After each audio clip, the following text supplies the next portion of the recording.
and most courses, often at master level, what they do is they go through the seminal works, right? They show you all of the most important papers in the area and say, you know, you should learn these things because these are the most important written work in this area. I think it almost gives an unrealistic expectation of what the level is to publish in the area, right? So where you'd have to get to before you can publish work is this kind of, everything you've seen is these amazingly good papers with like thousands of participants and strong statistical results and, you know, like the heavyweight ones. Whereas actually the majority of publication is in the kind of, yeah, there's some good, some bad about it. It's in the middle there. Because then when I started reading it, I felt like it was really, well, they explained all the theories well. Yes. It's easy to understand. Yep. And then when they explain about the survey and on the last page, they basically admit that without the data is biased. You know, if you why the survey when you know the data is biased? The whole thing is just based on bullshit. Let me confess, like, like the format too, like. Oh yeah, by the way, we didn't really. And this gets to that discussion on when do people publish, right? Yeah, we were discussing it like you said, some people are just forced to publish. They just have to publish. But how does someone like accept it? Or did they just spam it like every week? And then they just accepted it? Just go away. Stop. Yeah, no, it's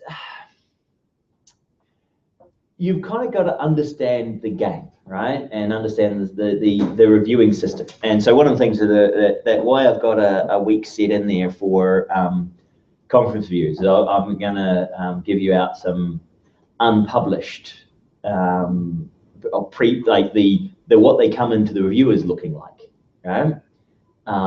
And then see you guys doing the standard, like following a standard conference reviewer process of giving them scores on innovation and writing style and soundness and stuff, right? So you guys will do a role play of you guys being conference reviewers, right?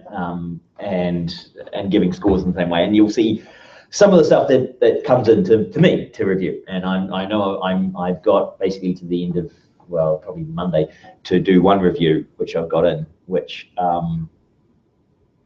for the journal, and I want to reject it, but rejecting, and here's part of the game, rejecting takes a lot more time than accepting, right? Because if you're going to reject something, you explain why, right? If you're going to accept it, you just go, oh, it's okay.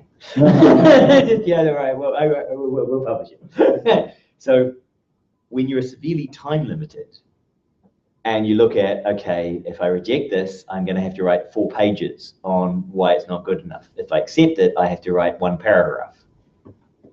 The trick is to write a really long paper that they don't want to respond to it. They don't want to have to explain why it's so terrible. Well, usually they're word limits, right? So or page limits is usually the thing. So, yeah. But it all makes it somewhat tricky, right? And you know, you're right that what they do is the nature of spamming is that you So you're coming to the GPT stuff. No, it's going to be upstairs again at 12. So, okay. Yeah. So you can stay in that series. Yeah. Is it always going to be that? Yeah. Okay. It's always going to be. Yeah. But you can sit in here and listen to that serious game discussion if you like. Yeah. Under the wrong paper.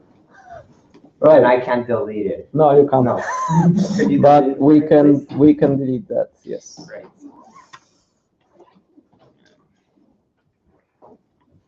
No, your shame will stay forever. We must record your shame.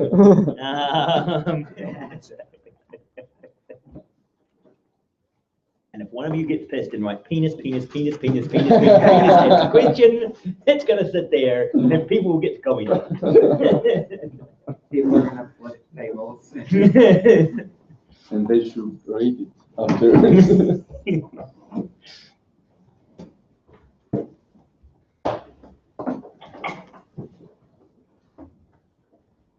Right, so let's see, what have I got listed as who did I list first? Lars. Yeah. So, and we'll pop those both up, and we'll go to the red system. And yes, so we don't have a Tuesday session next week. You will have noticed, maybe. So it's a week until the next session, right? So this is us kind of giving you time to start digital entrepreneurship and the integration project. But we still don't have any schedule on the digital innovation. For Digital innovation. No, the digital innovation was, well, the digital innovation was supposed to start out kind of this week-ish, next week-ish, right? So that's why next week we're kind of my courses goes down to once a week, and Marish's is once a week. Give me a keyword from your question. It's generalization. It's the first question on the first paper. In terms of generalization and external validity, Yes. that's the one? Yes, it's duplicate from another paper since I posted another one paper. And it is part of the integrated health behavior theory? So we delete it from that one? No, it's the effects of game dynamics. So which one should be deleted from? Which one? So in terms of generalization and external validity, I should delete it from the paper called The Effects of Game Dynamics. Yes. Delete it from that paper. Yes. Yep.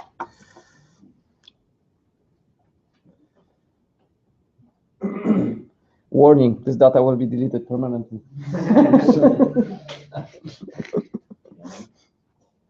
Done. So Ricochet will be there somewhere. Somewhere.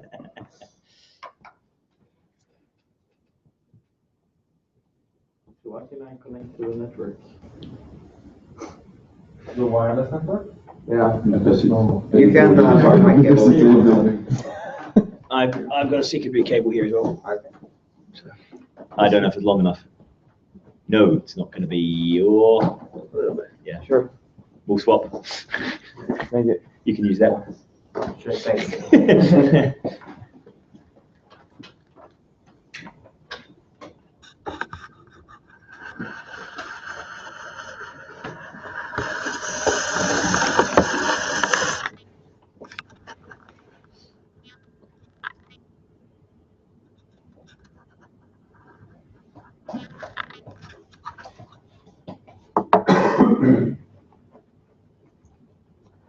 We need a tripod. We need to get a tripod back. Yes, we need to buy a tripod. Do we want a Gorilla Grip tripod? Do you think, or just one of the, ones with the bendy?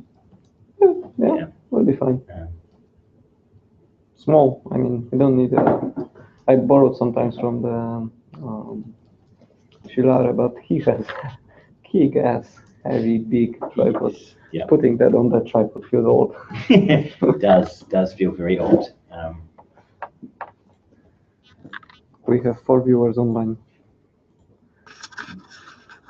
Right, so we're about. So yes, So we're our starting the period. Right, so you just starting up. It seems it's turning on. Yeah, it's turning itself on. Come out. Right. So we have the 2 papers today, and we got people turning up. Now, so.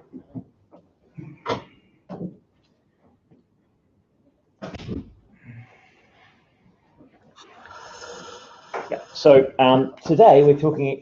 Today we're looking at the gamification of tasks. So what we're looking at is when you've kind of got something that might be boring or difficult to do, ways in which you try and gamify that task. So we've got 2 papers today. We won't be having a Tuesday session next week, but we will have a Thursday session next week, and we'll decide on the papers today for next week. So you have a week to read those and ask questions.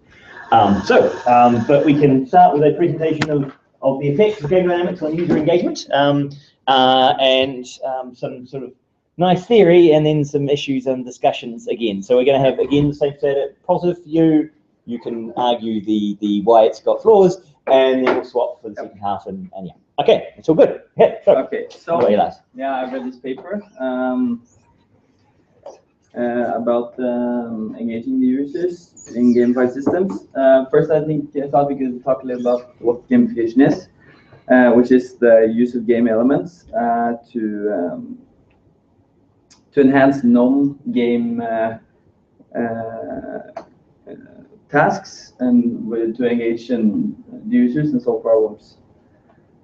Why gamification? According to researchers, the potential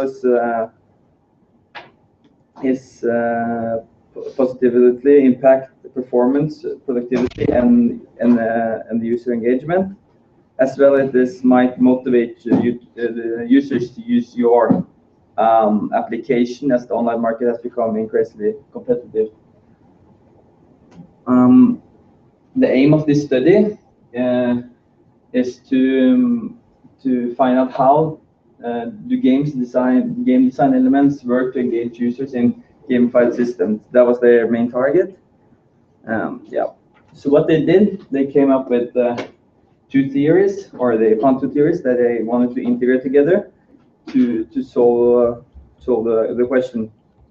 Yeah. So we could start with here you have the two theories: the basic psychological needs theory and the mechanics, dynamics, and aesthetics theory. So first, we'll take a look at what the basic psychological need theory is. It's based on the self-determination theory, and it describes why people engage more in a certain activity when they feel enjoyment. And you can see here on a theoretical level that the users need a satisfaction is stimulated by the those three factors below, with its competence, autonomy, and relatedness, where competence is the user's feel of affectance. Autonomy is the willingness of the users, and the relatedness is the gamified systems way to create connection between players. And this, when you have all these three factors, it creates an intrinsic motivation with its inner motivation with the users, which is the creating enjoyment with the players, and then they which further leads to user engagement. Then we have the MDA theory, which is more about how the mechanics and dynamics of the games create motivation within the users. The mechanics, which you see there, cause the dynamics. In a way, you have points which may be used as rewards, and your levels as status, etc. So these dynamics create aesthetics, which can be described as an emotional response. It creates an emotional response within the user when he can achieve different points, like get badges, points, and etc. Yeah. So the way they wanted to integrate these two theories together was that you have the mechanics, which cause the dynamics, and dynamics in a way satisfy the users, which then leads to the inner motivation and user engagement. Also, the aesthetics stimulates the users when the emotion of the users when they use the system, which also leads to user engagement. So then they wanted to explain what really user engagement was, and they had and they wrote that the user are engaged when it holds their attention. So they had split user engagement into three factors. which which is the user's will to invest time and effort into the activity, dedication, the user's enthusiasm, inspiration, and pride towards the activity, and absorption, which it's the degree of the how the user gets engrossed into the activity. So.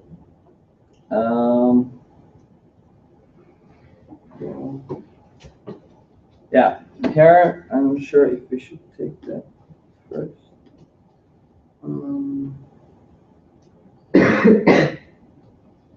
Well, we can do.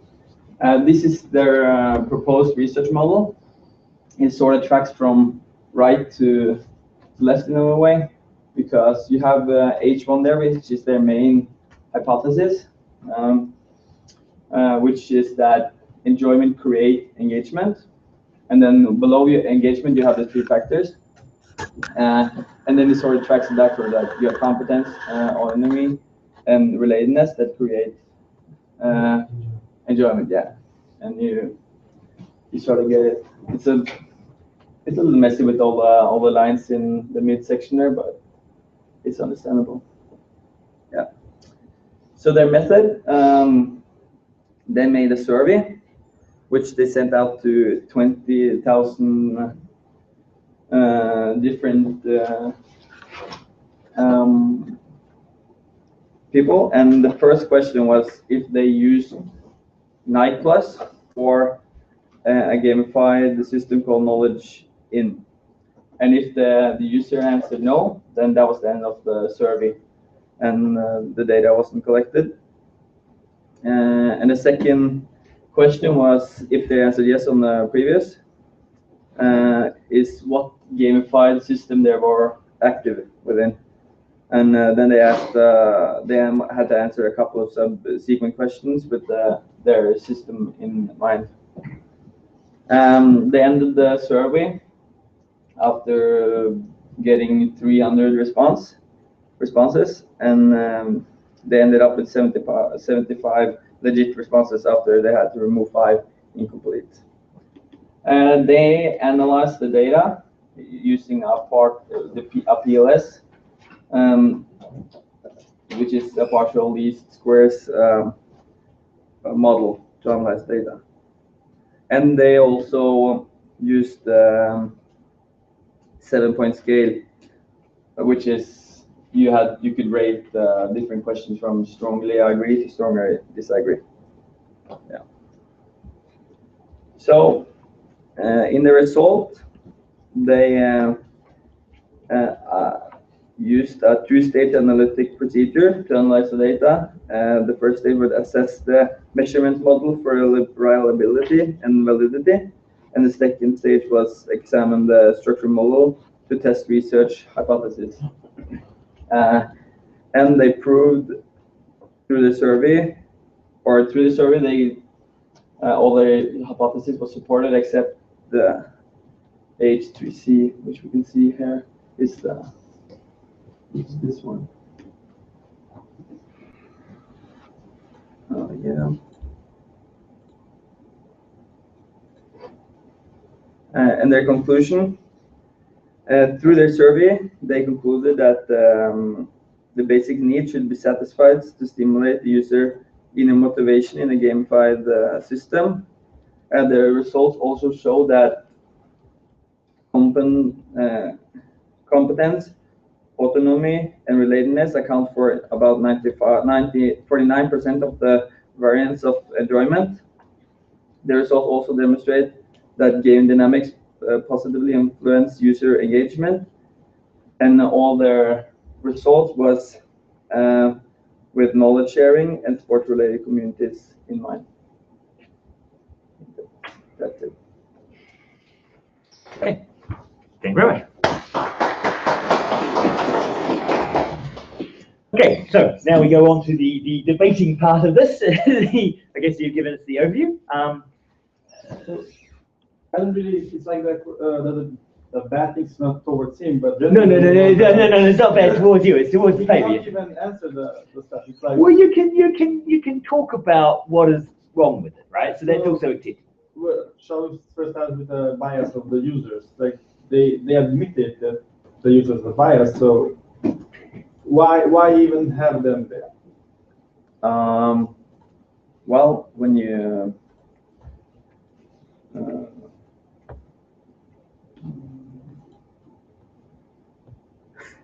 This is more of the question to the authors. But Yeah, so the question to you, so when you're looking at what resources they have access to, right? I mean, they've come up with a theory, right? And you've got to find some evidence to support your theory, right? So, you know, email 20,000 people, right? They try really hard, right?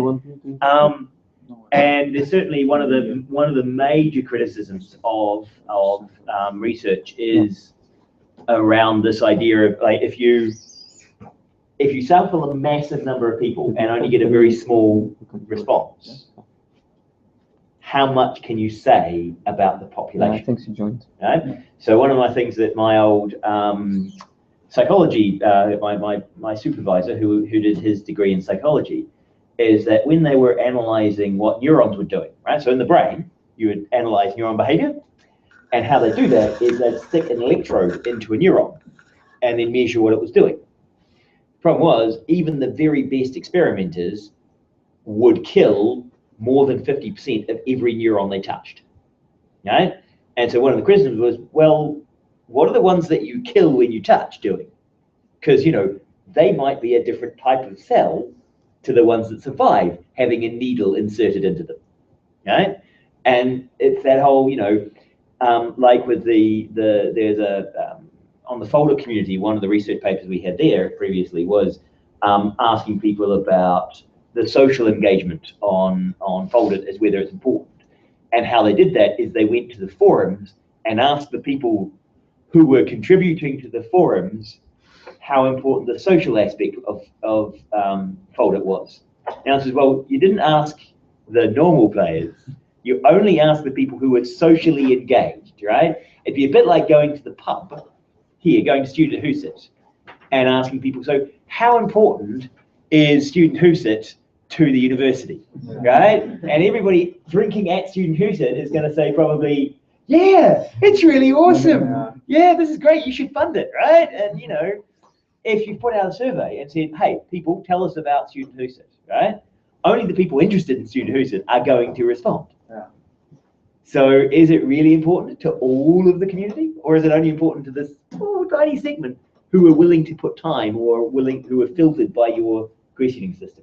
And so, so for example, Miriam, who's doing her PhD, she was surveying designers, and she wanted to get over 30% response rates, right? Because otherwise she felt she couldn't say something about the community unless you got a high enough percentage of the community to respond.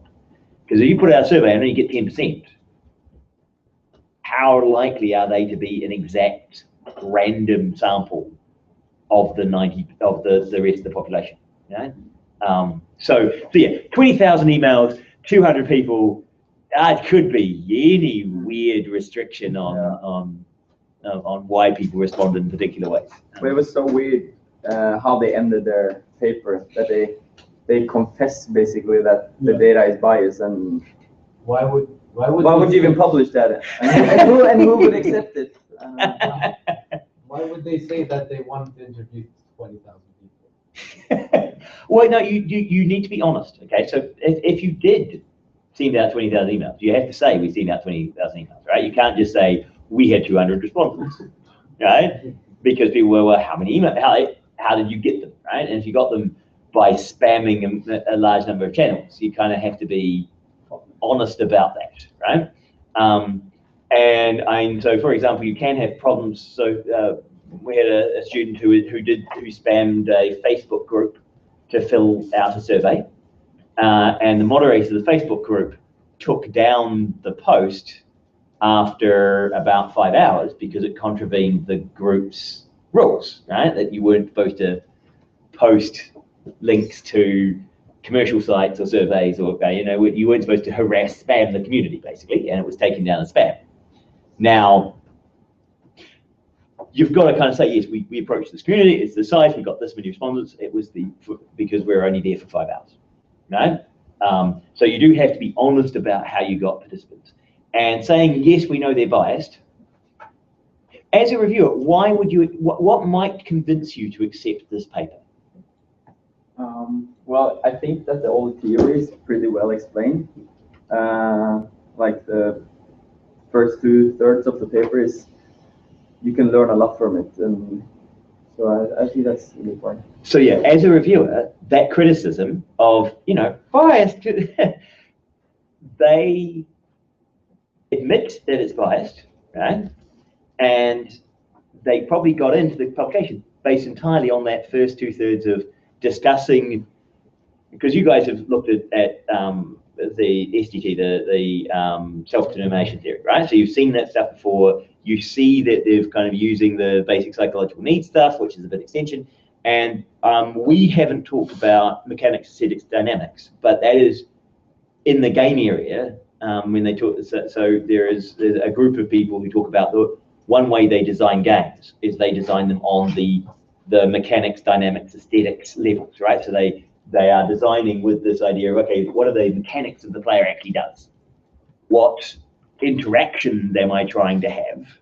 And how does it feel to play the game, right? So they think of it as those different levels, and which is kind of more of a kind of vertical kind of these are all the interacting mechanics, these are the dynamics of those interactions, and this is how it feels. Whereas self-determination theory is kind of vertical slices through that, saying these are mechanics that support this, these are mechanics that support agency, and these are dynamics that support agency, and this is what agency feels like, right? So instead of kind of going horizontal, it kind of comes down vertical, right? So you can kind of think of them as being kind of that way, and then them looking at how those interact and kind of doing an interesting theoretical job. So the people reading the paper go, hey, yeah, that fit's really good. This bit really sucks. Do we let them in? Is it borderline? So to explain the process, I'm not privy to this, so I didn't see the back and forth, but it feels like, to me, having looked at it, that they submitted it, got a accept with corrections, and one of the corrections they were asked to do is to discuss the bias of their sample. So they discussed the bias of their sample, right? Because they probably submitted it without the discussion on why their sample was biased.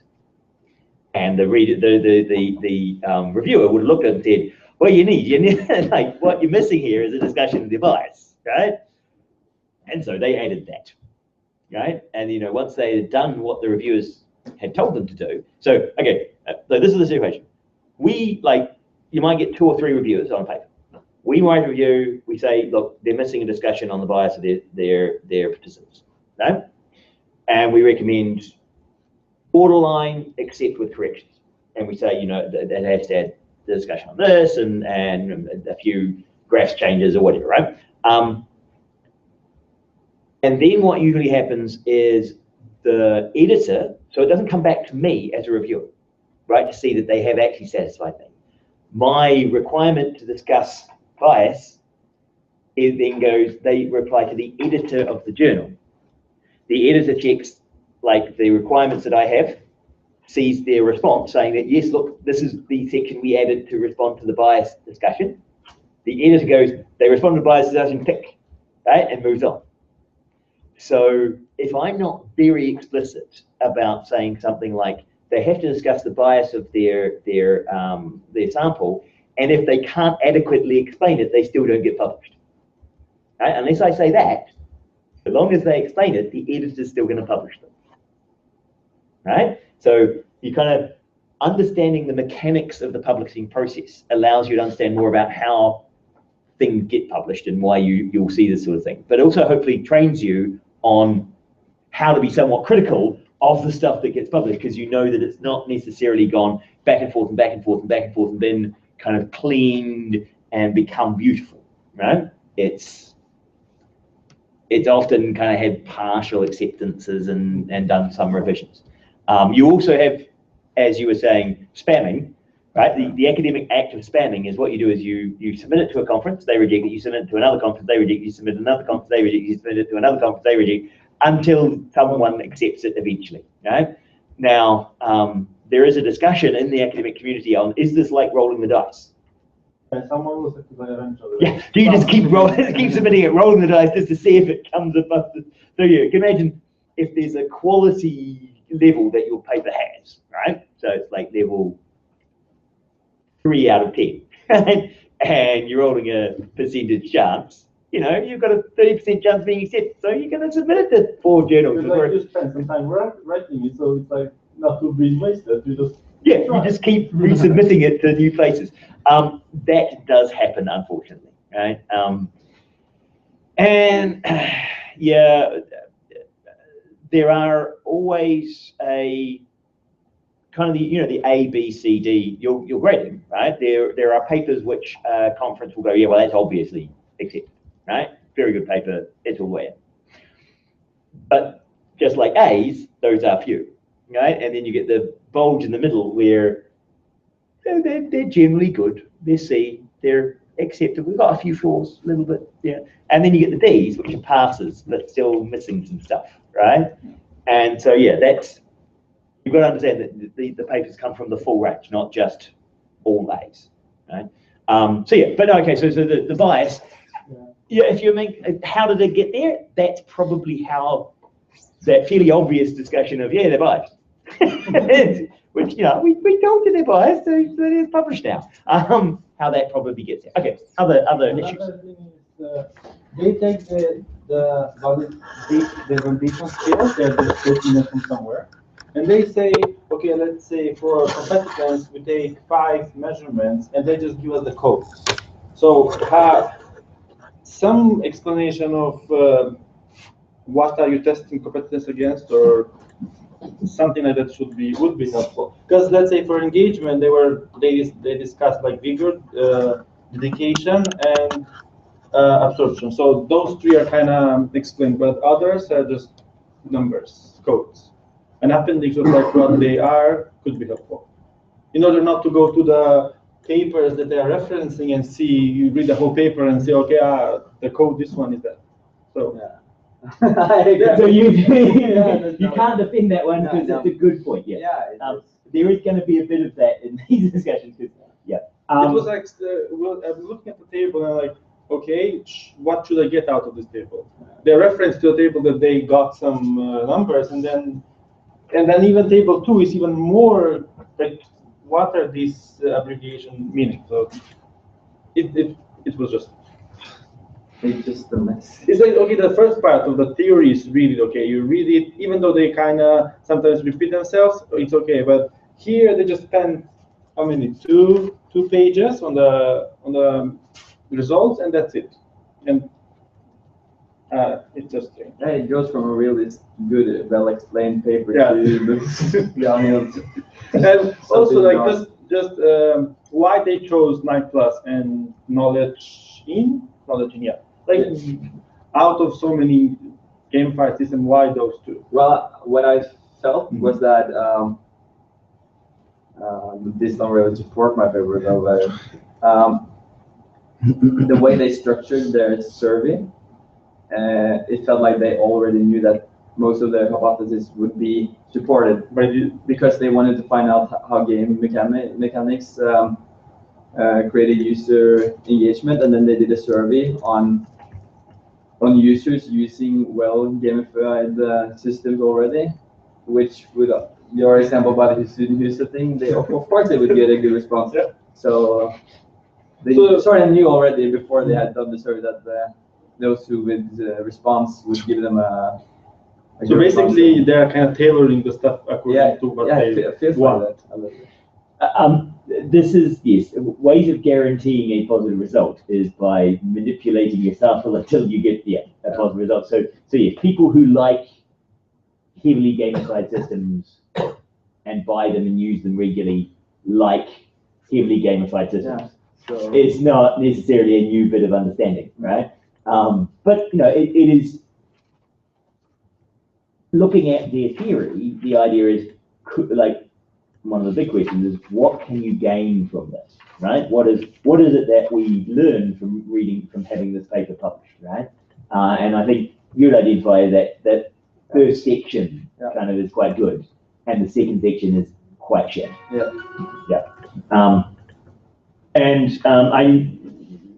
Did you understand kind of their diagrams of percentage correlations and things, or? The figures 5, for example, or yeah, I think it's figure 5. I'll just close it. Yeah, figure 5, for example. yeah, it was strange. But, like all of these lines and Yeah, when I first saw it, it was quite there's so many lines across. But I guess if you spend some time and kind of discuss it, then you can understand it. So one of the things that I was gonna say is that so for these diagrams, they kind of have two numbers, right? So they're using the stars for the other number, right? So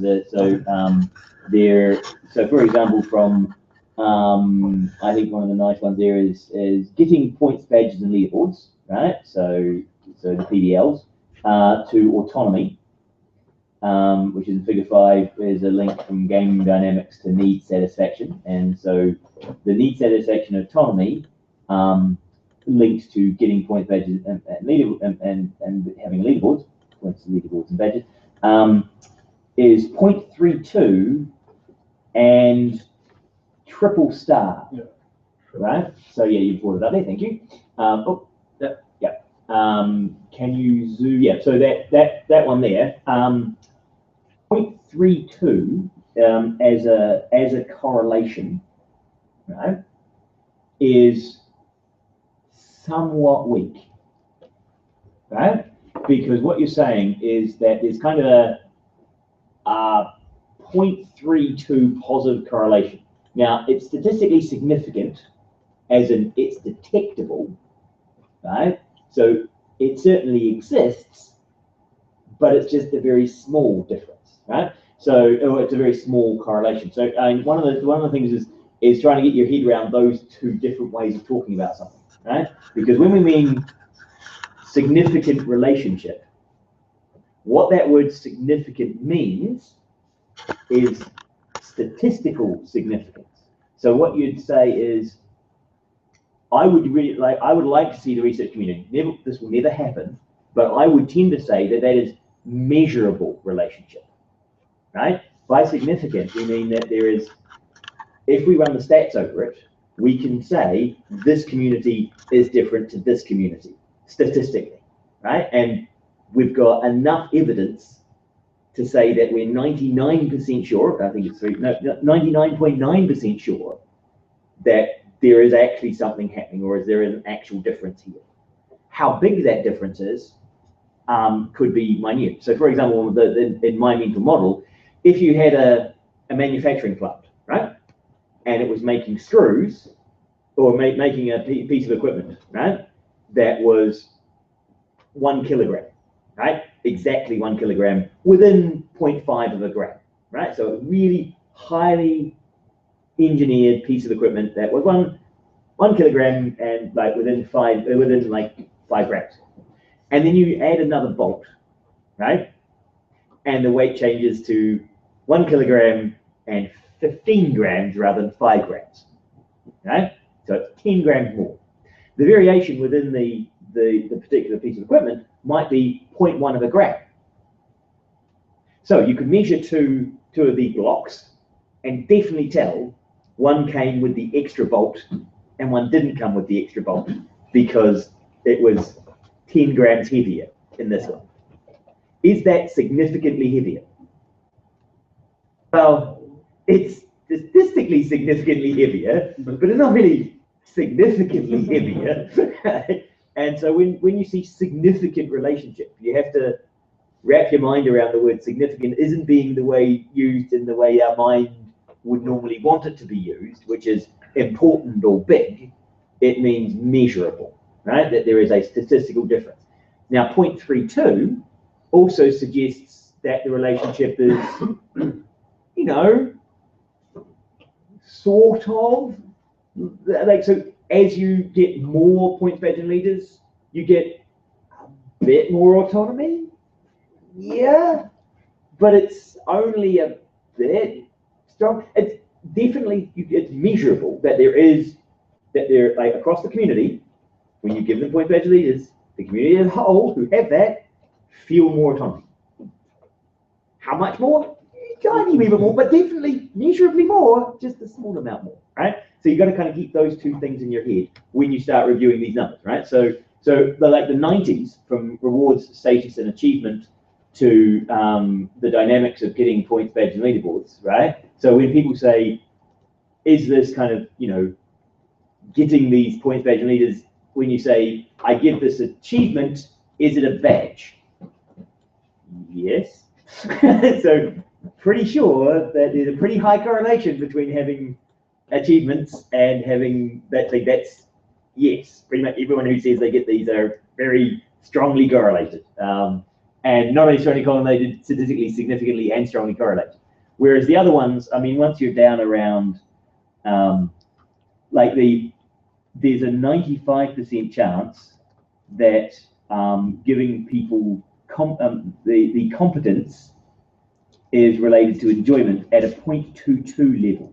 Now, a 0.22 level is actually really quite low, right? Now, what might be useful to do just before we go on to the other question is if you go to a web page and go, now I'll just check that they're actually using the right. Where you want to go to? Go to a web page and look at Wikipedia page on correlations. So go there and do wiki, and then Wikipedia, that's fine, and then do. Oh, have you got Norwegian Wikipedia? Okay. do Wikipedia space and just add in space. Try correlation. Correlation. Correlation. No, it's yeah. Okay, so correlation coefficient. Yeah, go there. Now I think the Wikipedia page has doesn't have the image. So scroll. Oh no, this is the. So go to the first one, the Pearson correlation. Which correlation stat were they using?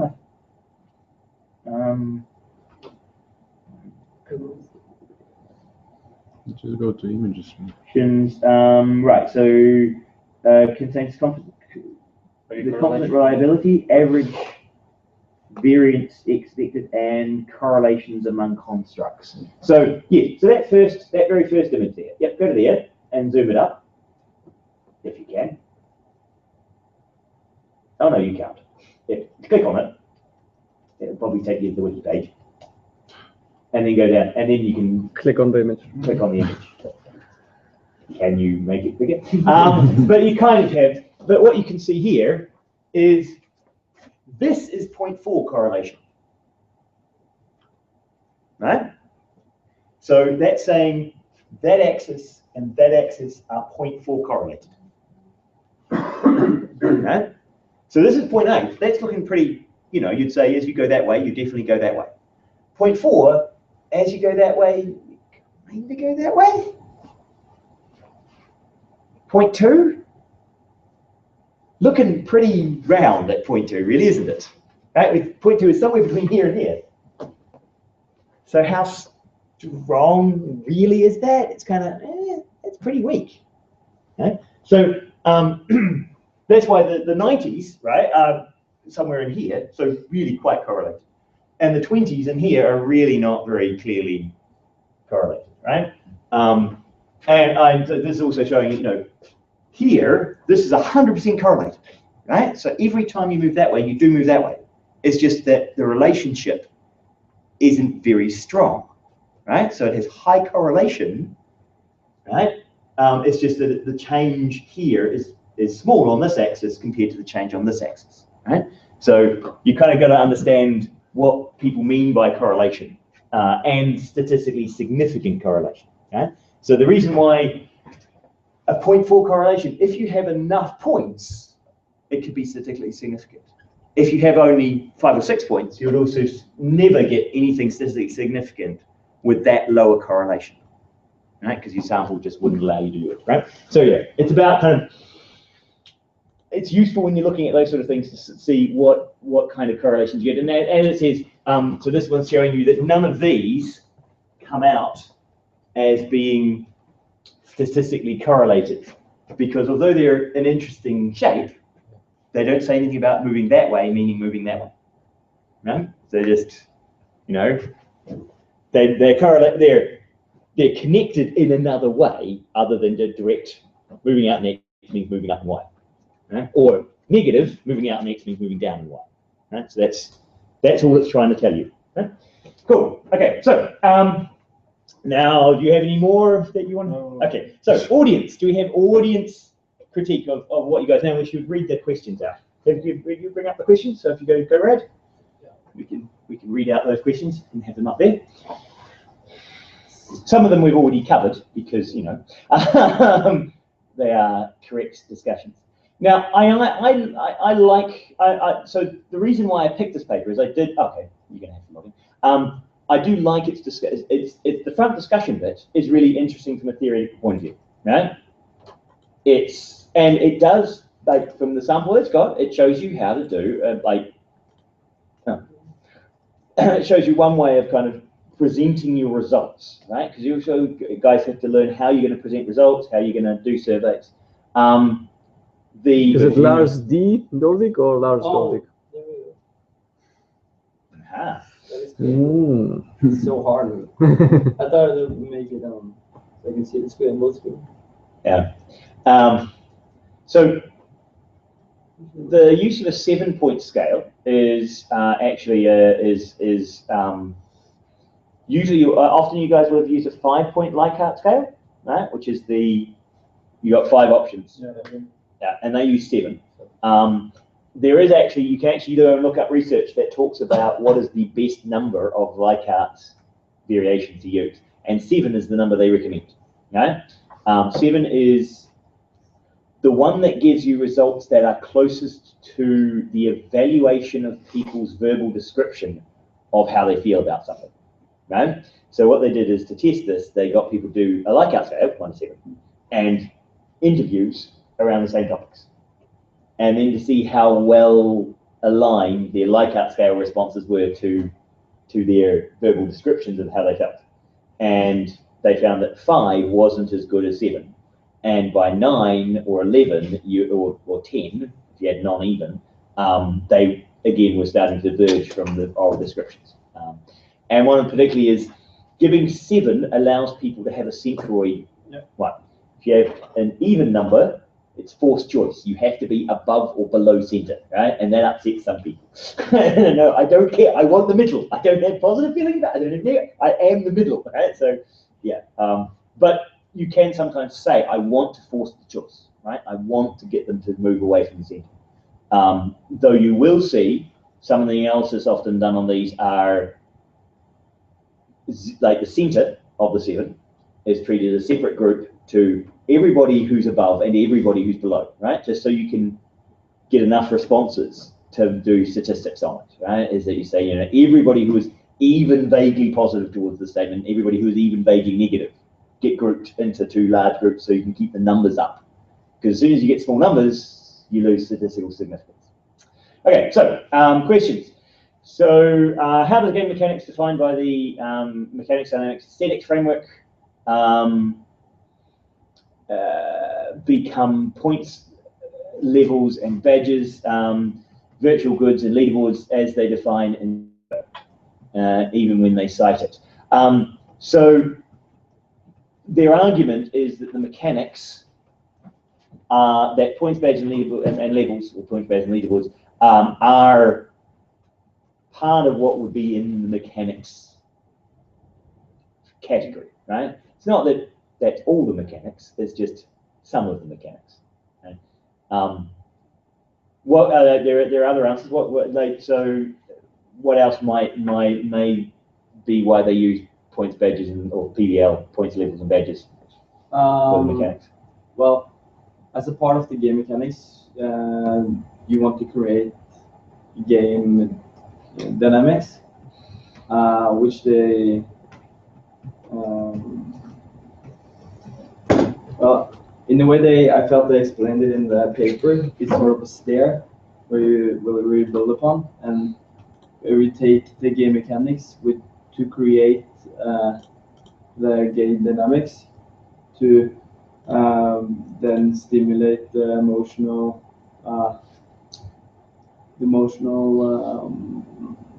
responses, the aesthetics. yeah, of the users. I would also claim that part of the reason for using those group was that was the games they were looking at. Those were the mechanics of those two games. So they're not the mechanics of all games, but of the games they were looking at, those were the mechanics that they saw in the game. So those were the ones they asked about. Because are they mechanics? So points you can think of as a mechanic, right? It's a thing. It's a practical thing you do. You add to stuff. Levels you can think of as being mechanics, and badges you can think of as mechanics. Virtual goods fit into that sort of currency. They're a mechanic of, we have virtual goods. And leaderboards are also considered the standard mechanic, right? A low-level mechanic of a game. Yeah? I would say there were more game elements that I got around. Again, unnecessary game mechanics would be how a user would actually interact in the game, how he would use different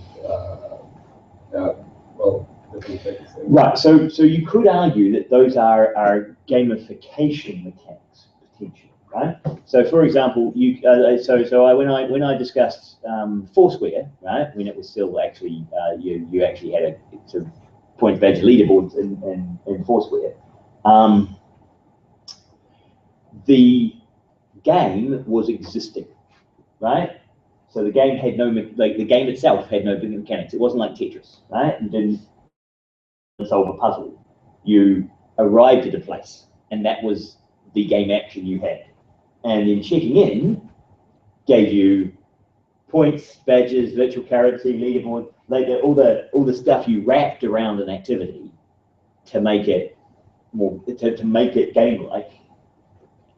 But the action you took was just existing in the place, right? And so it's not the core action of the player that is game-like, it is the system around the player has these game-like mechanics, right? But so in this theory, they're called mechanics rather than elements. And I could argue that they would be they're more kind of gamification mechanics than core game mechanics, right? Of interacting with something.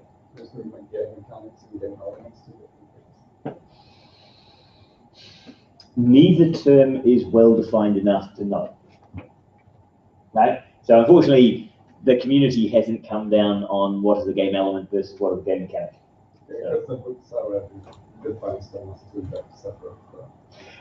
Yes, but there's not agreement on that, on what is a mechanic and what's an element. These are not resolved. That's not a resolved discussion. So. That's where it's one of the components when you use before in game side of course. Oh yes, no, it is. No, I okay. It's not a resolved discussion because there are people who disagree. Just because one person says something and other people who follow them say the same thing doesn't mean we've resolved if that's actually what the meaning is. Right? So for example, I disagree with the standard definition of gamification, which requires you applying games to non-game areas, because I think you can gamify a game, right? You can gamify chess by adding these things to a game of chess, because in a game of chess, there is no points, badges, leaderboards, virtual currency, there is none of that stuff. So I could take those game mechanics or elements, depending on what you want to call them, but I could add those to a game of chess and make it, and gamify the game, right? Now, the deterring definition of gamification said, no, you can't gamify a game because you're just making a new game. So you've not gamified something, you've just made a new game, right? That's his thought process, is you can't gamify a game because you're just making a game. Or definition that we use games like in one game context. And that's how he defined it. I disagree with his definition. right? So I believe a better definition is using game design elements in existing activities is gamification, right? Because gamification then allows you to gamify a game if the game already exists as an activity that you're doing, and then you're adding more game elements to it, right? So it just has to already exist for it to be a gamification. If you're making something new, then it's a serious game. If you make a new game, it's a new game, right? If you take an existing game or an existing activity or an existing task and you add game stuff to it, if it's existing and you add game stuff, it's gamification. If it doesn't exist and you make it, it's a game, right? But is it a useful distinction? Is the distinction between creating a game in general and gamifying something a useful one? Well, this is the discussion on whether we should be using these terms at all and whether we should go to something like applied games and applied game design, right? And that becomes a distinction. Now, the distinction for my definition, the nice thing is that you create a separation between what the core game elements are and what you are adding to it, right? And so in your discussion there, it's that points-based and leaderboards aren't actually the game mechanics. They're elements that are related to this whole game area, and they're not core like shooting things or moving things or puzzle solving. They're not a game mechanic. They are the stuff around it. Now, if something already exists, either a task or a game, then adding this stuff, where you don't change the task, you just add these things to it, is a different activity to designing the entire task from the ground up as a game. Right? So for me, it's a useful distinction in terms of what you can affect and how much you can affect it. Because if you've got an existing task, which you can't change, then you're going to have to just kind of pack stuff on top of it, right, to try and make it more engaging. If you've got free reign and you can make it from scratch, every part of the interaction can be thought of from a game perspective, right? So that would be why I would say that there's an interesting difference. But in here, it's not really explored. Okay, so we'll quickly move through. We've already done 20,000 and replies. Didn't you miss all the others? And they're rushed for publication. Why did the authors mention education in the description of participants? Why do you guys reckon they mentioned the education?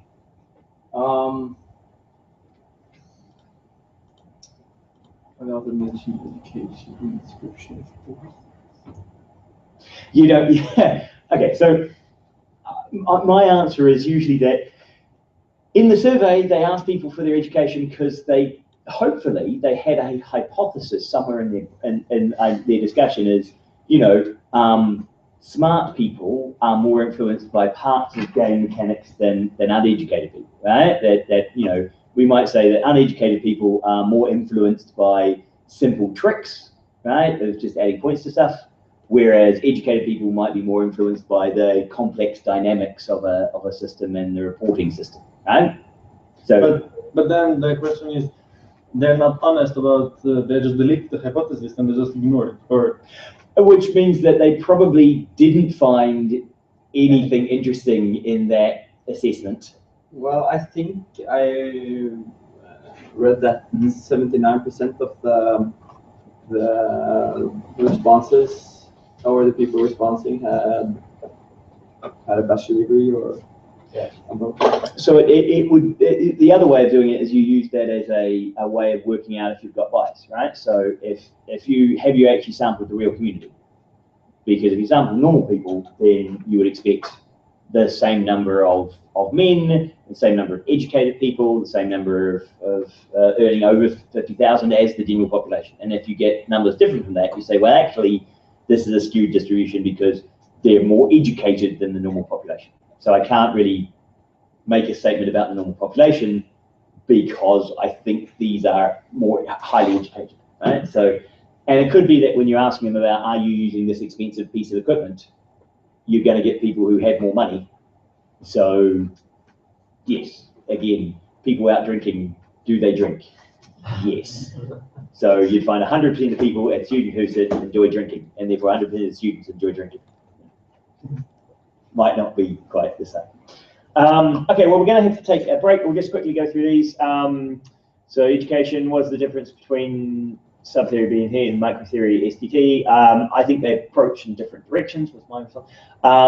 They say that the results show that confidence, autonomy, and relatedness account for 49% of the variance of enjoyment. How valid is this result if the users who participated in the experiment were active players in a gamified system they chose to test? Right, so this is, you know, how valid is it? I think it's still valid of that community, right? And saying that that variations in those three accounted for variations in enjoyment is saying that, you know, people who felt more autonomy or competence or relatedness in the game actually enjoyed it more, right? To a 0.49, which was somewhat, right? I mean, that's not highly correlated. It's only, it's a bit correlated. So yeah, it does, you know, it's kind of sitting, well, you know, those three do kind of indicate some of the variance, and they're talking about 49% of the variance, right? So there are other variants which they couldn't account for that people were up and down over that place. But for about half of the variance that you see between people, their scale here was telling you something about where they should be on the other side, right?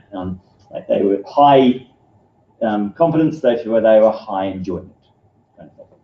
Okay, we'll take a 10-minute break, and then you guys are going to swap, and we'll come back at 20 past. So that's 11 minutes. So 5 minutes over, but 20 past. Okay.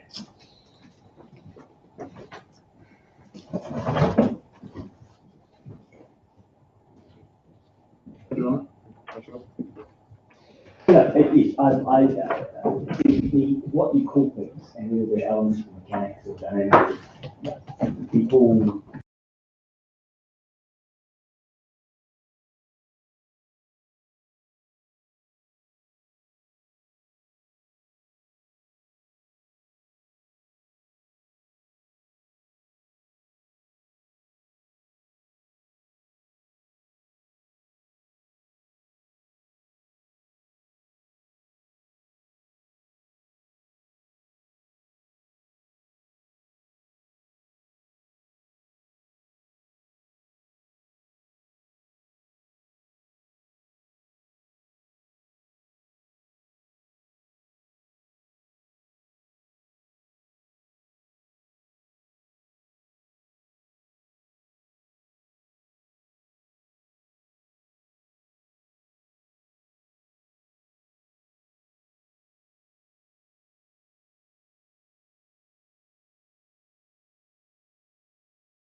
4 people, yay! So the second is paper suggested by you as a gamification of the knowledge-based construction. Constructing knowledge bases takes time and is boring, so hopefully this makes it more fun. Okay, so talk about it. That's the topic.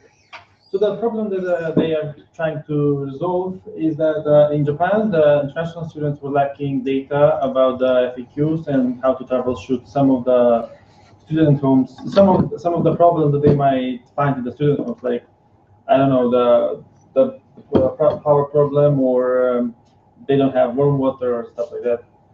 And the knowledge-based construction is expensive, so they are trying to build a game out of it, so they kind of make it more efficient. So then the solution they are proposing is a pastor, I guess, pastor. A pattern, yeah. Yeah. So this is the front page. So in the front page, you're shown with FAQs from users who have asked and probably received an answer. And then if you see here, it is the game actually.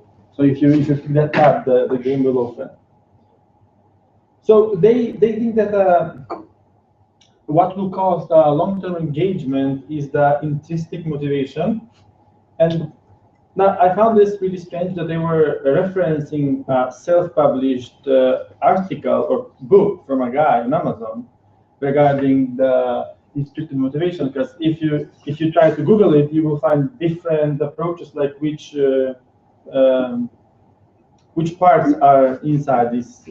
So, for example, they say that creating connections in the community is like makes you feel engaged, and they specify autonomy, but they don't mention it in their explanation. I don't know why. And then the mastery is like they say if you repeat some activity that makes you a master of it and like know it all, so that makes you feel engaged and like to repeat the stuff. And the purpose is like if you find purpose in the activity, you will find the long-term engagement. It's not like they are wrong, but it just are they the right things for this game? So the game has 4 types of quizzes. So the first one is they show you a picture, and then you need to label it with 1 or more words. So this is the print screen of the game. Then they provide a keyword and a floor plan, and you need to describe the relationship.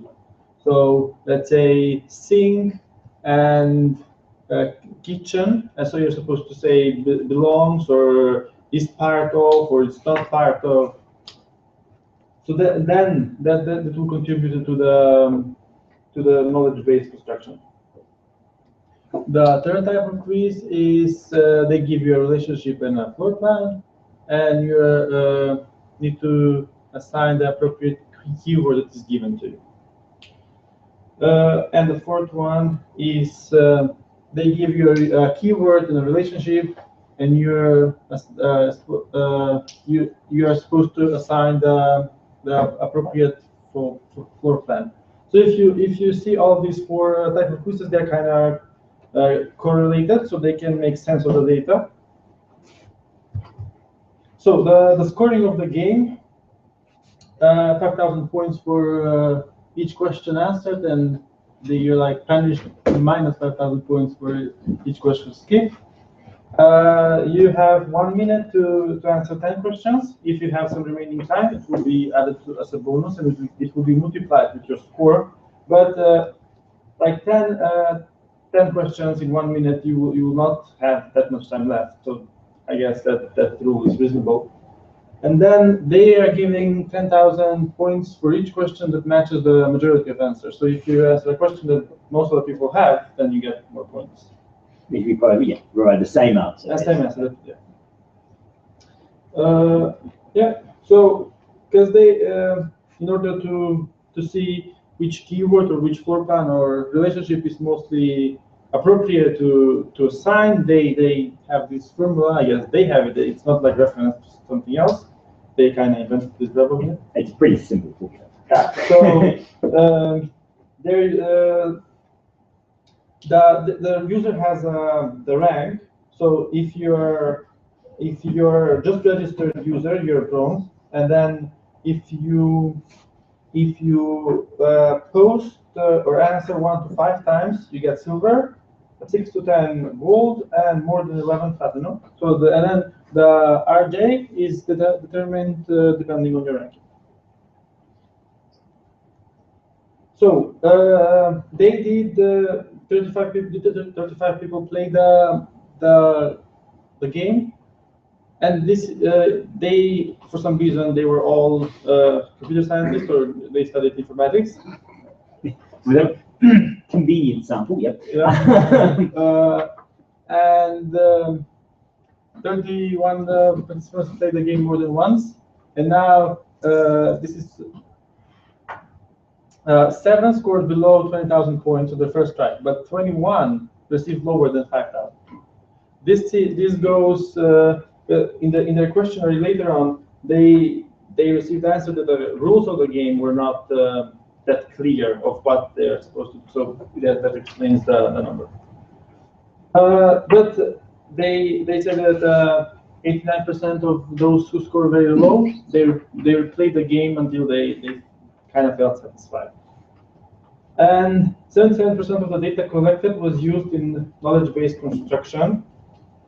They don't specify what was the criteria. They only say that the other part of the question were just key questions. That's why they could not use it. So yeah, the 23% were irrelevant, so they had to be skipped.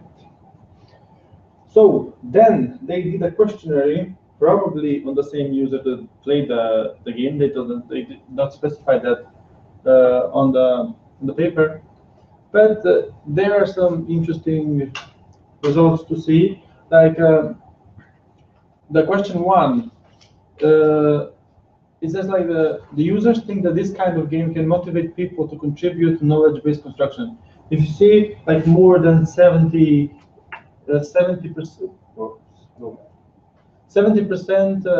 agree or strongly agree with this question, and people like 50%, more than 50% or 50% enjoy playing this game, and this is the fifth question shows that it's not that important for users to score on the rankings. Yeah, I could show something that I found really strange in this paper. If you can all read this paragraph and the one that's underlined.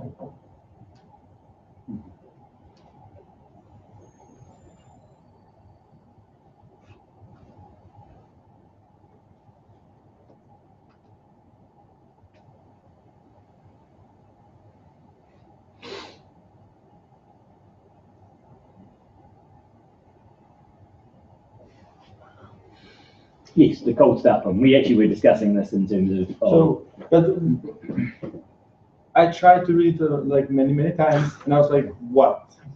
Okay, I will explain. I think I know what they wanted to say, but they don't really say it. Right, they worded it badly enough. You think that they could have reworded this particular paragraph, right? So, they could reword this. Of course, most English you could. In order to solve this problem, the first player who enters the answer will receive bonus scores later if the data does not previously exist in the database and the same answer is provided by other users. So basically, what they're saying is you get bonus points for being the most popular answer, right, or being the majority answer. But if you're the very first person to answer, no one else has answered it. So is that the majority answer? So does the first person always get the bonus of 10,000? Because but they should then give points after game finish. Yes.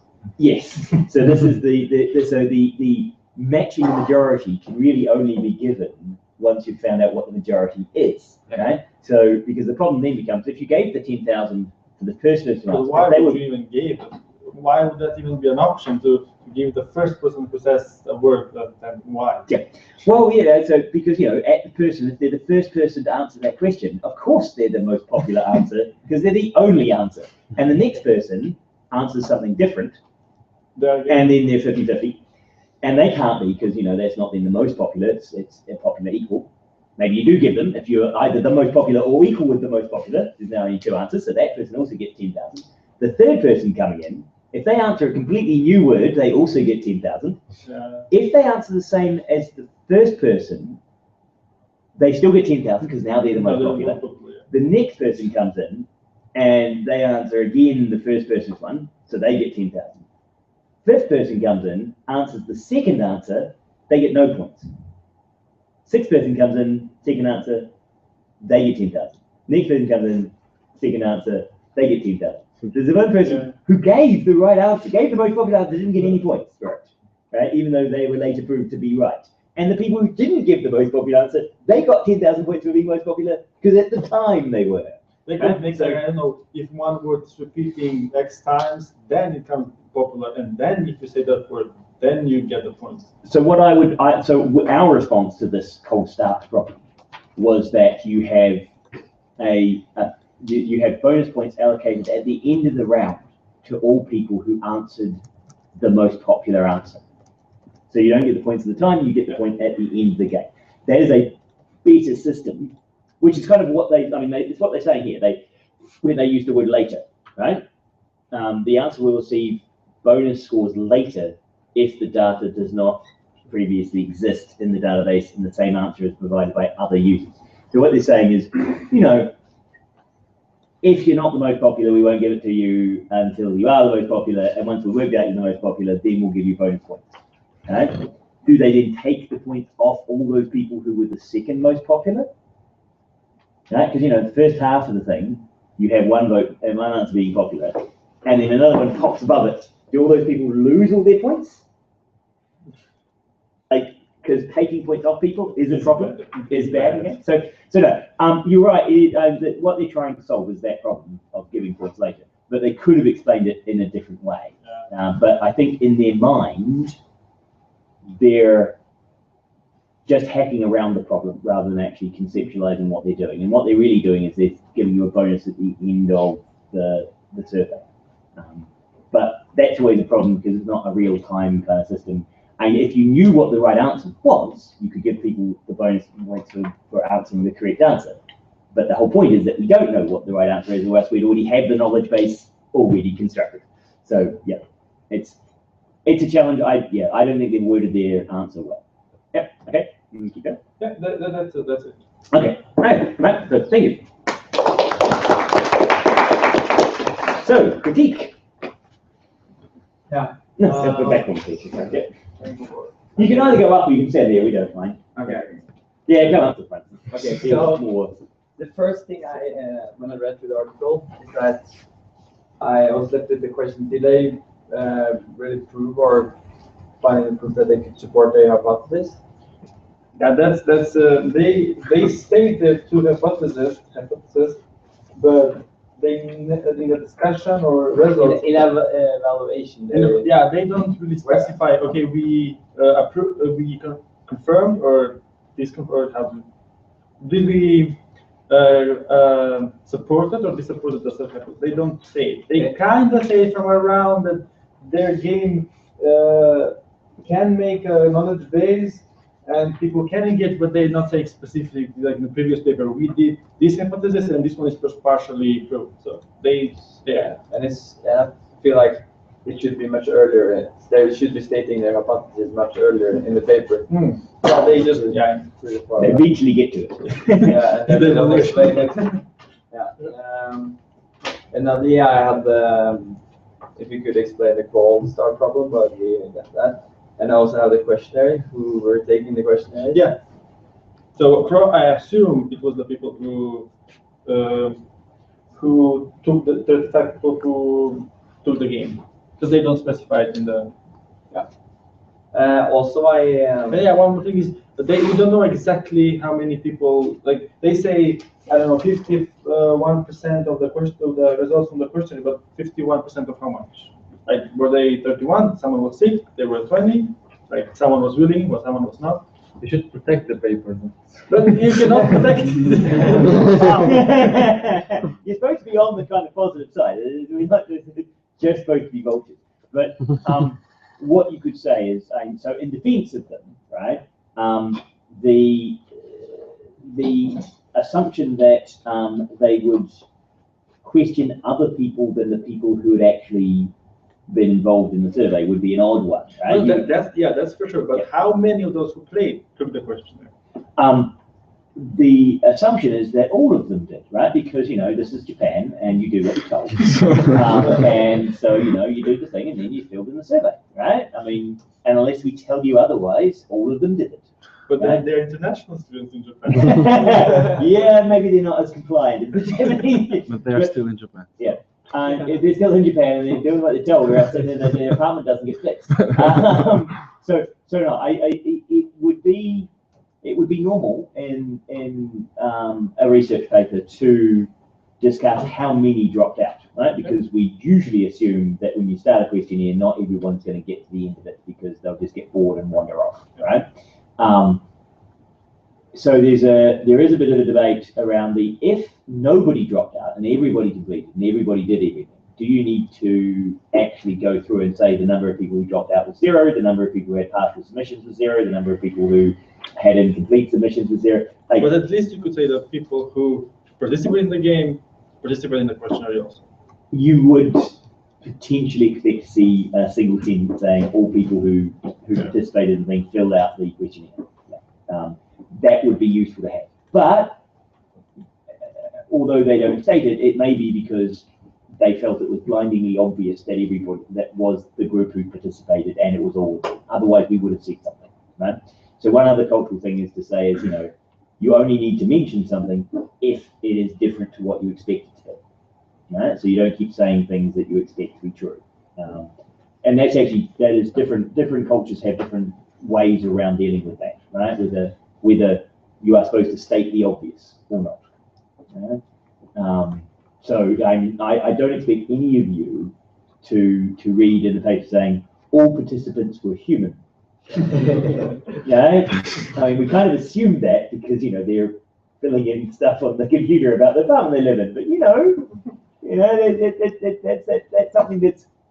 Gotcha. We had some rats participating, and we put them on the keyboard, and they smashed the keyboard and gave us a correct answer. But we never said they were all human. So yeah, so some things you have to, although it's not stated, we do make a lot of assumptions about the type of participants, right? And so they could try and move it in there. I would agree that they should have said something, but they felt it was obvious might be the justification. Okay. Maybe that was obvious for Japan. And maybe it was obvious for them that everybody who participated answered the question. And no one leaves the study. Nobody leaves the study. No one leaves the study. Voluntary, but not voluntary. Here's a knife. If you leave, read out, and then you can leave. Yeah. Also, I feel like they have the fundamentals of the game of gamification in theory and all stuff. But when I tried to look at the game the game, I felt like it could be more gamified. Yeah, they stated in the future improvements. Yeah, but for this basic experiment, as they call it, they I guess felt it's enough to just have really small gamifications because it serves the purpose for just to try it if it works or not, I guess.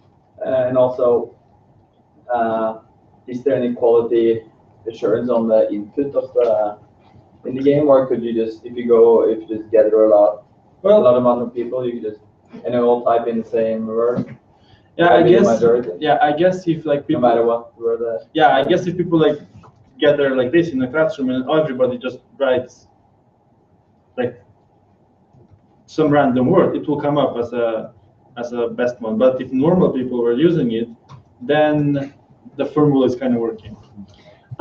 So one of the other defenses for a minimalistic game approach is you could argue that if the minimal approach works, then you can show that even a minimal approach works, then, you know, if you added more, it would be even better, right? So to some extent, like doing the absolute minimum to get a measurable difference and saying, look, yay, we did a good job. And if you wanted to make it even more game-like, you might get even more effect.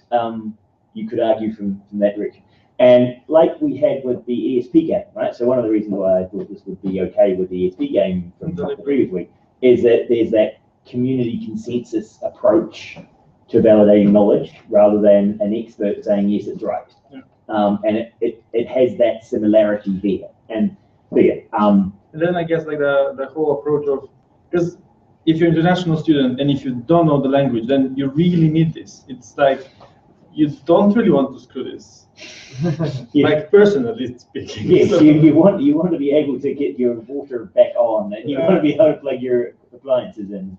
So yeah, I think there is you could argue that there is motivation to get it right outside of the game. So the game doesn't have to be as motivating because the players are already highly motivated. Yeah. Okay. Yeah, that's. Okay. So you answered a couple of my questions already. Yes. Yeah. Okay. So if we bring up the questions, pop those up. Strange thing is with their points that they have thousands, like 5,000, 10,000. Yeah, that's a lot. yeah, that's a lot of. I love that because it was as I was growing up as a child, right? I saw this grade inflation. This is point inflation, right? Oh, yeah. So I had played pinball games where you were getting like 5 points for stuff, right?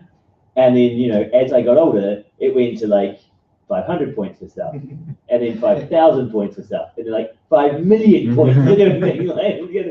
I'm just getting millions and millions of points, and it was going. So yeah, I saw that happen, and you know, they have 5,000 and 10,000 point categories, right? This could have been 1 point for answering and 2 points for getting because that keeps the scale the same. Yeah. Right? For my multi-choice exams that I used in first year, I had considered, because I have a half point, because you get 1 point for a right answer, 0 points for a wrong answer. I was trying to think, what is the appropriate scaling? And because I have 1 and 0, and then 1.5 minus a half, and 2 and minus 2, right? So I had those are the fail. I could just give 2 points for a right answer, 0 points for a wrong answer. 3 and minus 1, and 4 and minus 4, right? And those would be the same ratios of scoring, just multiply everything by 2, and it means you get whole numbers for everything. But for me, conceptually, getting 1 point for a right answer and 0 for a wrong answer, and having that the base case felt more natural, right? So I was constrained to it's going to be 1 for a right answer, not we're going to give you 2 for a right answer and 0 for a wrong answer, just because we need a scale that allows us to do funny things, right? So that's why I had these half points. Luckily, I'm not going to thirds, or you know, you get 1 over pi minus 3 or something. So yeah, but yeah, you can. Your point scale, they picked 5,000 in the standard way of kind of, you know, more points, more points, bigger pills, healthier for you.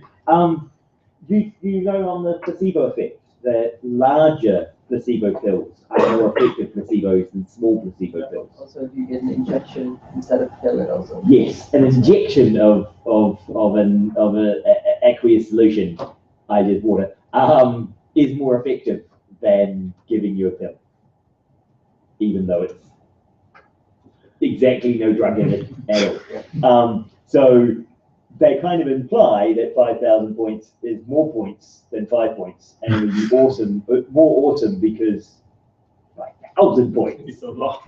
Right?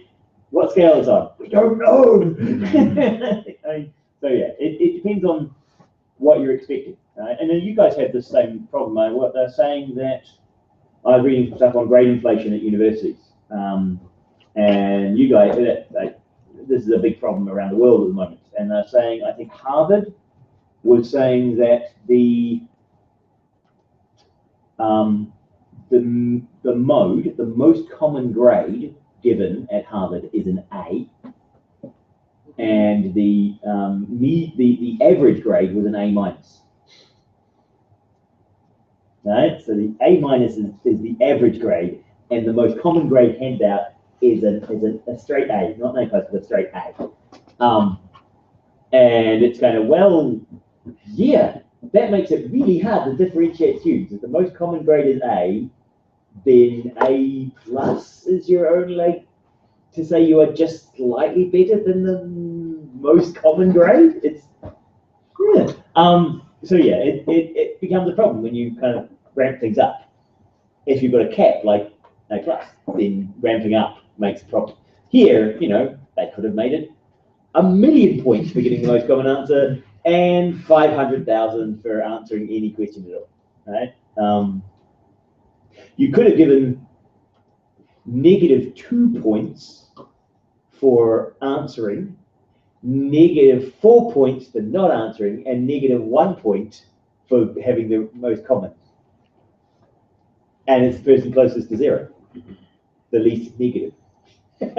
So, but people don't like that idea, right? So playing with grading scales, you do have to, you know, find something that works. I think they probably wouldn't have had to go to 5,000. Yeah. But I think they're just doing the whole games, lots of points kind of thing. But, yep. Okay. So let's work some of these questions. Data fraud. Funny case. They don't do anything about it. They're intrinsically motivated. But they don't.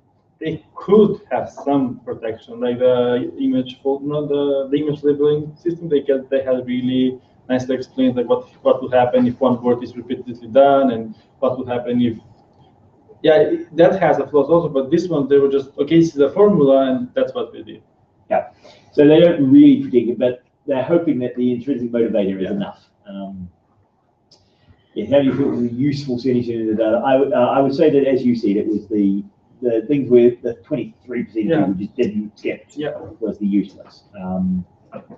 Yes, and so my wife, who now works up there, her job was a database, she was a database operator / manager at Otago for the alumni department. They had 80,000 alumni in the database.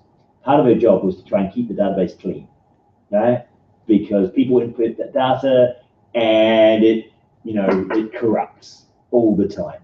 And so it's nearly a full-time job just trying to keep the data consistent so that you're, when people change address, if they die, or they get married, or they change their names, they're just like the world changes your data.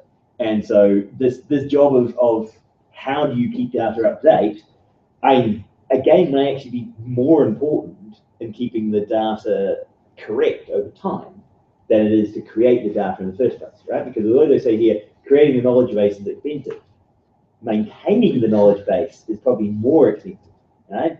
And they don't really talk about that, right? And they probably should have.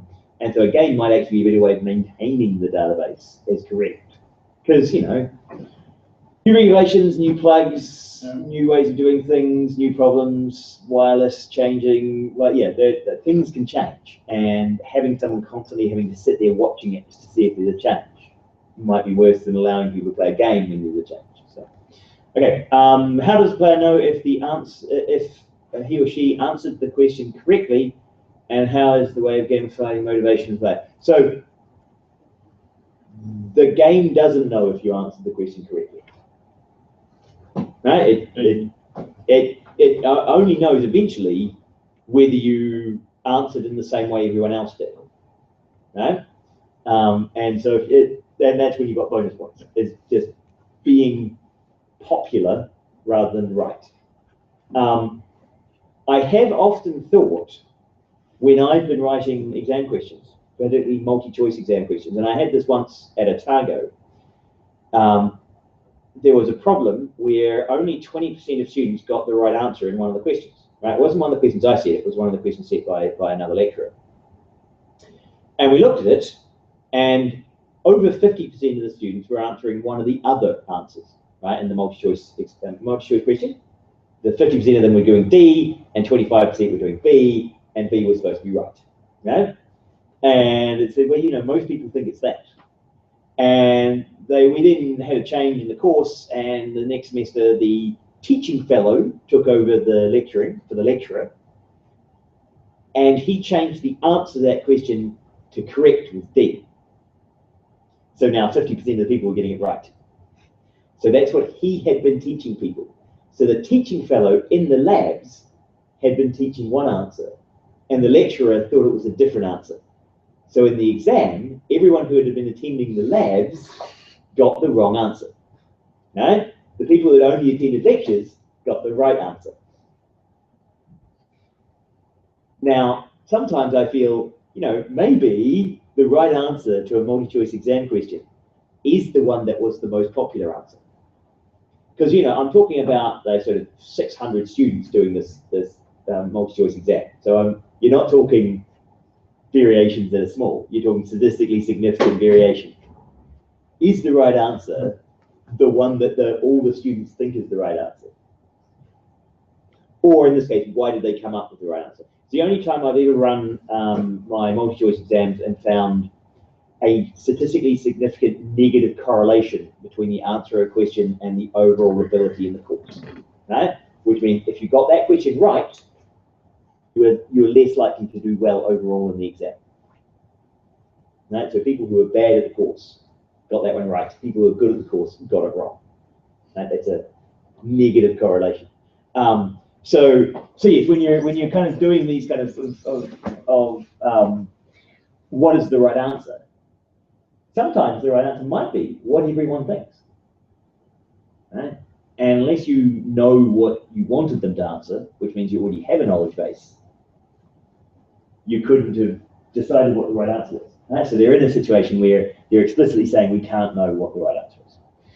Okay, so how well is it considered game design? So what do you think? You guys, was it well executed? It's not elaborated at all in the paper. They just say when the user log in, they are prompted with FAQ questions. They don't specify anything in the paper about the FAQ specifically. So if you were going to gamify an FAQ around being a foreign student coming to Gjøvik or being in Norway, is this the way you would do it, or what? Do you think it was well executed? Do you think this would be a game that would work for international Norwegian students?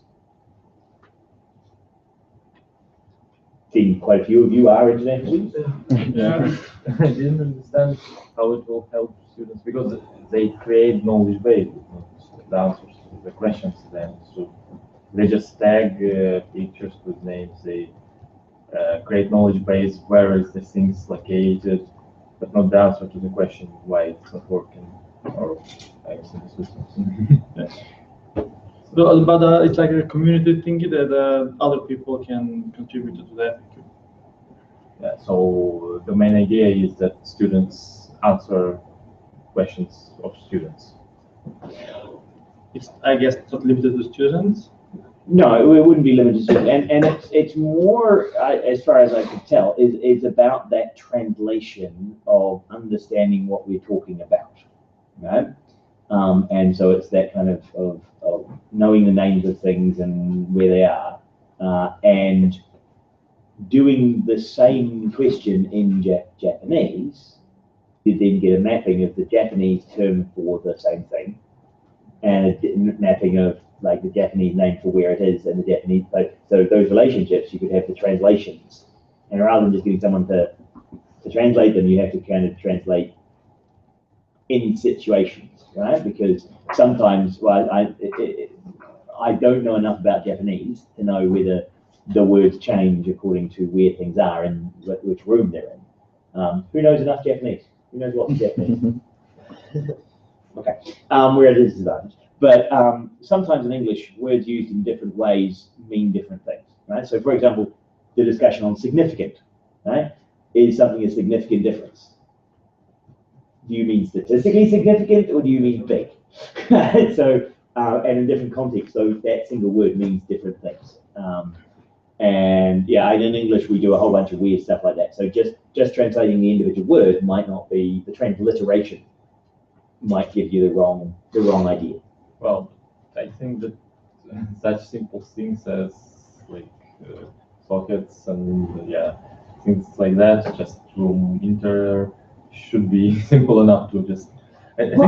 I must admit, it took me quite a long time to work out what the Norwegian word was for the power board, because we call them a power board, but every country seems to use a different name for when you have like an extension cable with multiple sockets, power sockets on it.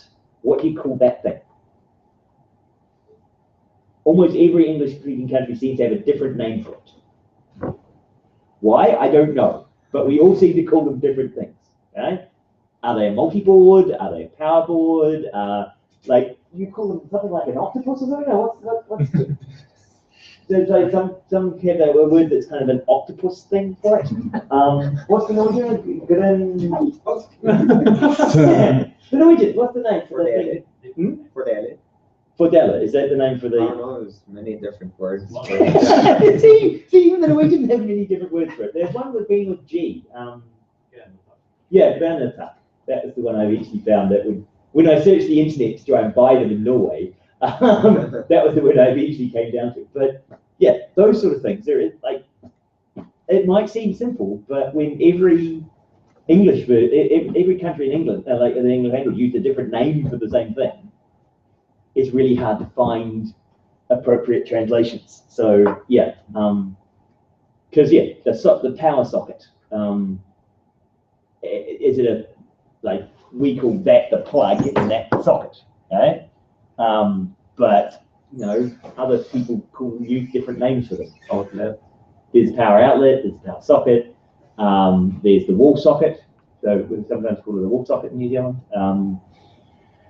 The PowerPoint. So, yeah, that's just. Yeah, PowerPoint.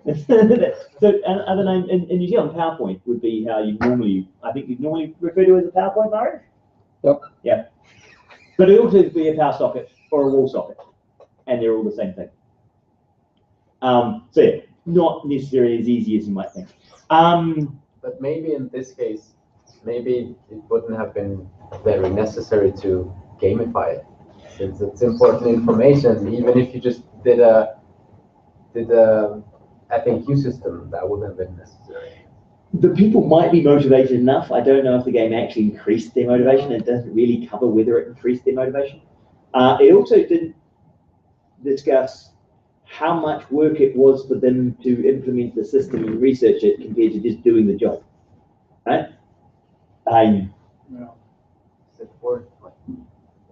Yeah, because they took time to write a system that gamified building the FAQ. If they put all of that time into just actually building the FAQ in the first place, would that have been more efficient? Well, they say that this system can be used to create other knowledge base. Yeah. Yeah, I don't know how much. It depends on how well you write it, whether or not it can actually be reused. So yeah, but no, it costs more, but we could reuse it. Until you actually reuse it, I don't know if you can consider that a benefit. You're showing that it's been reused. Okay, so that's 12 o'clock now. So we need to talk with the people. I need to sort out with the people for next week. So it'll be Thursday next week. It's me. It's me. Yeah, and Sergey, I think. Yeah.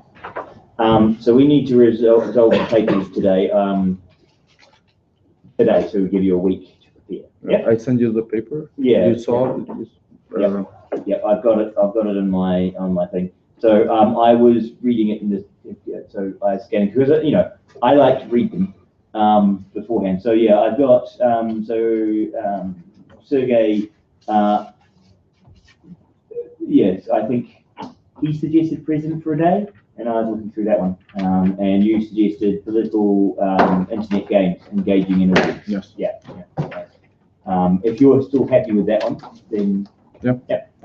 And I've got present for a day for Sergey, so I'll just confirm that and Okay. send that out. And you're happy for me to send out an email with the links and Yes. do it the standard process, and then also put it on the fronter at the bottom there, so you can check a second time if you need to. Yep. Now, are you okay with me giving you links directly to the articles online?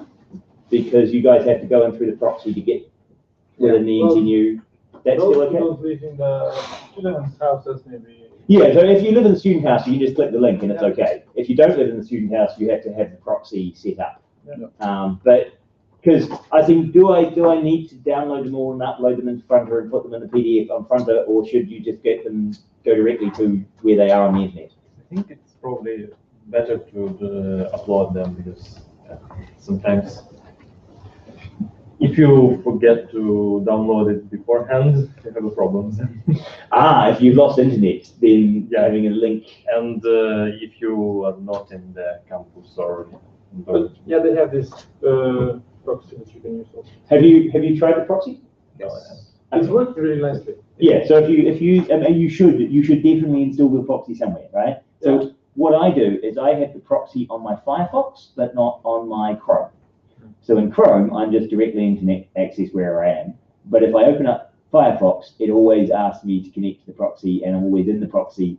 And so for example, as I did here, for some reason, this is considering me outside of the NTNU. And so I moved to Firefox. It said, oh, proxy password. I hit OK, and takes me into the proxy, and then it gives me the full access. But also you can download the client from IT department, and you have. There's also VPN. script for Linux to set up proxy, but yeah.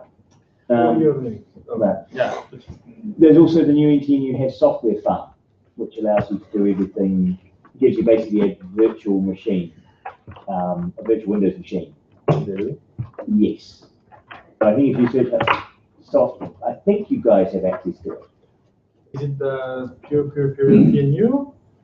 So if you search for software farm, NTNU, it should take you software farm and NTNU. You should find a software farm and CDER NTNU link, which has software farm for Windows and software farm for Linux. And the software farm for Linux gives you instructions on how you would install software farm. And then basically you need an X client, right? So it can set up a window and give you a remote desktop. Yeah? And that allows you basically to access shared drives at NTNU and also access the web through there and get all of the resources and make your machine look like it's inside the NTNU campus. Yeah, that sounds. I like it more than some strange scripts. Yeah, so it's not quite so much the strange script. So for you, it opens up an X window with a view on a virtual machine that is inside the NTNU firewall, which means it has link on it like the Internet Explorer kind of link that you can click on and opens up the browser in that window, which is your like a browser from a machine inside the domain, right? It also allows you to kind of run software that is if you're running Windows software, but it's NTNU licensed Windows software, you go through your Linux machine through there and you get all of the tools, right? So it gives you, so that might be a useful thing to set up if you're, anyway. So okay, so I'll keep pushing the links here because I want you to set up these things and I want you to set up the proxies because those will be useful for you outside of the course. Huh? Okay. Any other questions? Yes. I didn't give you the papers, I know. That's too bad. So, can I finish So how is gamified? So do I get 5,000 points if I give you a list of papers? You just call it wife or something? You call my wife name Rachel, make him do. Yeah. So so this weekend, just to keep you up to date with what I'm doing, this weekend tomorrow I'm away in the morning to Groningen to do a workshop on gamification of academic freedom. Right? So I'm going to be talking about academic freedom with a bunch of Dutch PhD students, and they're going to design a game around academic freedom, and we'll see what that turns out to be like. And the Tuesday next week, so before the next lecture, I'm having a gamification session with the occupational therapy group. So the nurses, I do an afternoon workshop with them on gamifying occupational therapy behavioral change things, right? Because occupational therapy, they're trying to get people to change what they do, right? And so I teach them about gamification as part of their degree now. So I have a workshop with them. And in March, I'm going to be talking about the gamification of tourism. So I'm up at a conference in Lillehammer on tourism and looking at gamifying tourism. And I'm also going to gamify the conference by gamifying the questions in the conference. And we're going to give points for asking good questions and give out prizes for being the most interesting question asked at the conference. So I'm actively doing a whole bunch of weird gamification stuff. Just so you guys know where like the kind of where I'm at with doing weird gamification things.